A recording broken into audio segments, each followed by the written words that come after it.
Do you never feel satisfied or at peace? Do you think that you are beyond help, that no one out there or no treatment is going to be effective for you, that you're going to keep having these symptoms forever and ever and ever, that you're beyond help?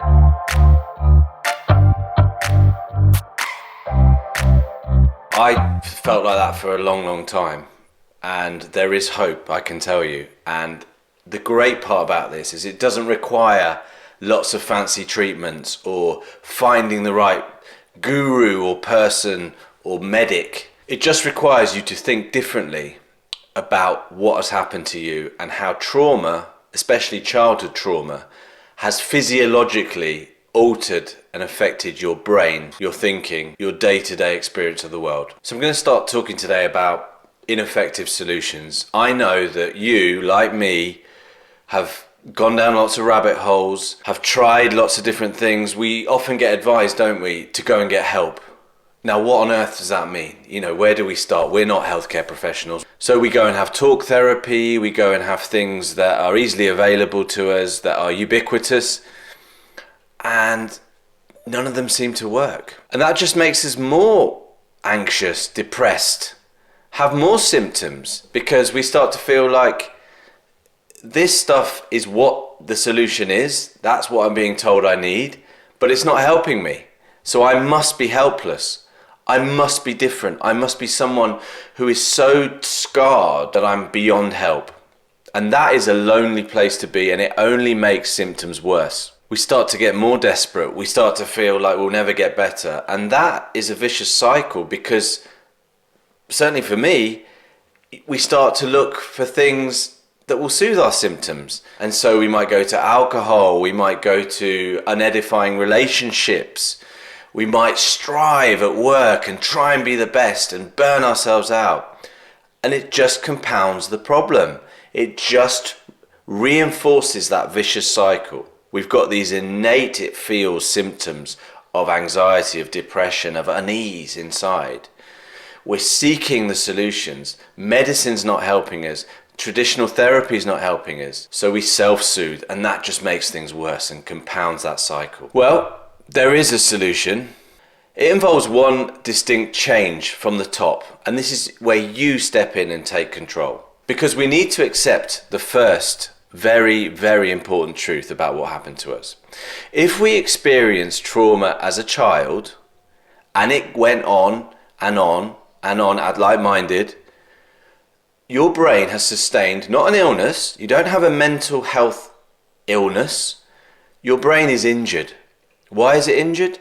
Because literally as it was developing, as you were small and your body was developing and your brain was growing, instead of being balanced and growing healthily, it learned that the world, its entire environment, was unsafe. And what that did is it created pathways in the brain that were biased to fear. Now that is an injury, that is an intervention. I broke my leg playing football. I ran into a goalkeeper, it broke my leg. My bone was no longer healthy the way it was meant to be. So I had to get a cast.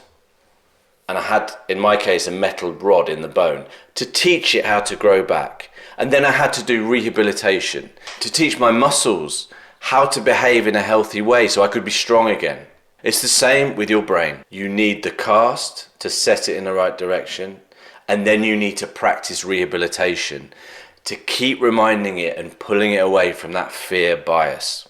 Practical, let's get practical. The cast here, we're going to commit now to do everything in our power to soothe the brain. When we get those fears, which will come multiple times a day, maybe multiple times an hour, maybe multiple times a minute. Once they arise, those thoughts, those emotions that will put us on edge, that will make us strive, that will make us feel uneasy, we are going to commit now to put the cast of soothing on.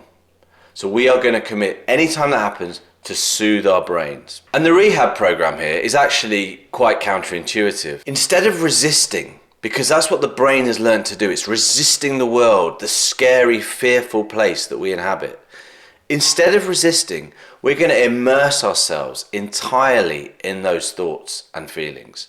Now, there is a slight distinction between thoughts and feelings, because When I say thoughts and immersion, I mean recognition. So we're going to recognize these thoughts are coming. They're just electrical impulses happening in our brain with no real relevance or significance, and we're going to allow them to pass. Now with emotions, it's slightly different. We are actually going to immerse ourselves right in them. So when you have that feeling of fear, depression, anxiety that feels like it's coming inside, do not resist. The brain has, as I say, a bias for resisting that fearful world that we experienced as children. Instead of resisting, which actually makes that feeling, that emotion stronger and then can become a mood or even a characteristic over time, we can become a depressive or someone with anxiety. Instead of resisting, we're going to do the opposite. We're going to immerse ourselves in that feeling. And by doing that and showing the body how it's behaving, the body will seek homeostasis. It will seek the natural balance. And just see what happens when you don't resist anymore, when you actually immerse yourself fully in that feeling.